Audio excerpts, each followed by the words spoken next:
brotherhood, then 7 definitely broke the brotherhood because, like, that's the one I don't understand. The shit that 7 did that we don't talk about is crazy. Like out of anybody should talk, he should never grab a microphone and really talk Steeler business. Yeah. Because if we talking Steeler business, his ass is foul of all foul. Like, the shit that he's did is foul of all foul. He's not a good teammate.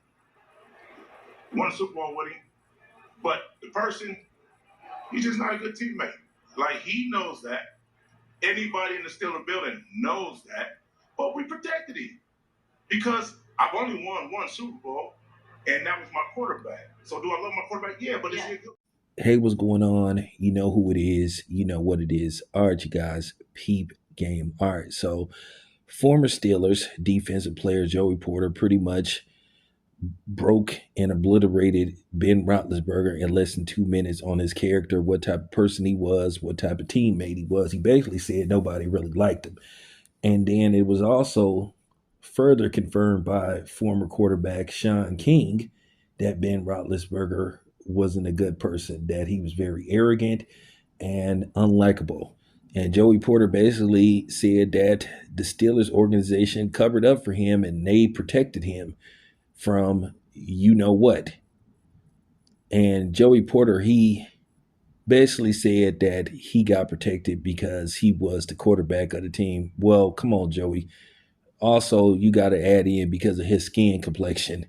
Now, what I find it funny, when Michael Vick joined the team, people were still protesting and picketing outside about Michael Vick and those dogs. But here it is, Ben Roethlisberger, was accused of basically sexual assault on not 1, but 2 women in 2 different locations. One in Georgia, and then one appears, I think, in Lake Tahoe. 2 different, now keep in mind, 2 different locations. Now, Ben Roethlisberger was never charged criminally, but he did settle out of court. Okay? Now, there was something to this, and I think the league covered it up, and the Steelers organization covered it up, because this went by very quick. He was suspended, about 4 games? And then you never really heard about this ever again. But I find it strange that, when these brothers were getting into incidents, like I said, Roger Goodell didn't have no problem highly publicizing when he had laid down the law with a black player. But when it came to these white boys, they tried to have as less media pub as possible. So it's always a double standard when it pertains to this. And it just makes me think about the current situation with the Patriots, with Bob Kraft and Bill Belichick. So keep in mind, Ben Roethlisberger is up for the Hall of Fame next year.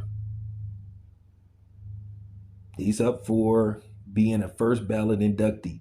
So that makes me believe maybe not Ben Roethlisberger gets in. Now, here's the thing. I'm going to make this comparison once again. Now, remember, Terrell Owens never had any real incidents outside of the NFL. He had this rumor spread about him being a bad teammate and all this kind of stuff. But then there were a lot of people that played with T.O. said he was a good teammate. But the writers, they call themselves, trying to, demonstrate their so-called moral compass when it came to Terrell Owens. Oh, well, we're going to teach him a lesson. Okay, cool. That's okay, cool, fine. So you decided to teach Bill Belichick and Robert Kraft a lesson because Robert Kraft was, accused of being involved and going to a massage parlor and having a happy ending and that kind of stuff. Well, basically, he was accused of tricking. And then we all know what Bill Belichick did. We all know what he did. So now this thing comes into question about what happens 2 years from now in 2028 when Tom Brady is eligible for the Hall of Fame. Oh, by the way, that year that Tom Brady is eligible, or whether we see whether Tom Brady gets into the Hall of Fame,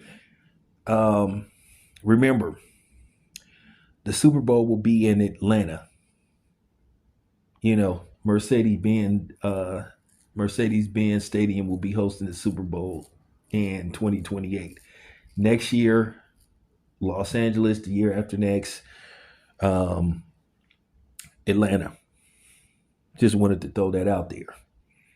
But yeah. So now, are we going to start like basically voting people into the Hall of Fame based off not only what they did on the field or what they did or didn't do off the field? Okay, fine. Because like I said before, if you're going to go by that model, then Ben Roethlisberger shouldn't get in. Because I mean, look at what he was accused of doing. You can go look this up yourself. And I remember after he served his suspension, he really didn't talk about it. He said he was gonna go get some help and all this kind of stuff. Like I said before, where was all the protests from the Me Too movement and all these women's group, about Ben Roethlisberger? Had this been a black person, like I said, everybody and their mama. Now remember, Deshaun Watson, everybody and their mama has something to say about Deshaun Watson.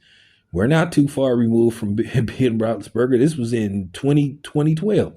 We was in the internet era. We was in the social media era. And like I said, they quietly swept this story under the rug. So clearly they show some kind of bias, but that's typical because Ben Roethlisberger is under the protection complexion program. I mean, it just got to be said. Somebody got to say it. It's just real. So, with that being said, now the question remains, what happens next year? Is Ben going to be elected and selected into the Pro Football Hall of Fame in Canton, Ohio? My question is, well, I'm not going to say my question is, I'll say this much. It would send a message and it would prove, hey, because here's the thing, Eli Manning isn't in there as of yet. He won 2 Super Bowls. 2-time Super Bowl MVP. Ben Roethlisberger was not the Super Bowl MVP in neither of those Super Bowls. But he won 2 Super Bowls. But they're going to say that he's a first ballot Hall of Famer. They were saying this when he retired. Well, maybe not so fast. Let's see. Anyway, let me know what you think. This is your boy Town Biz. I'm out.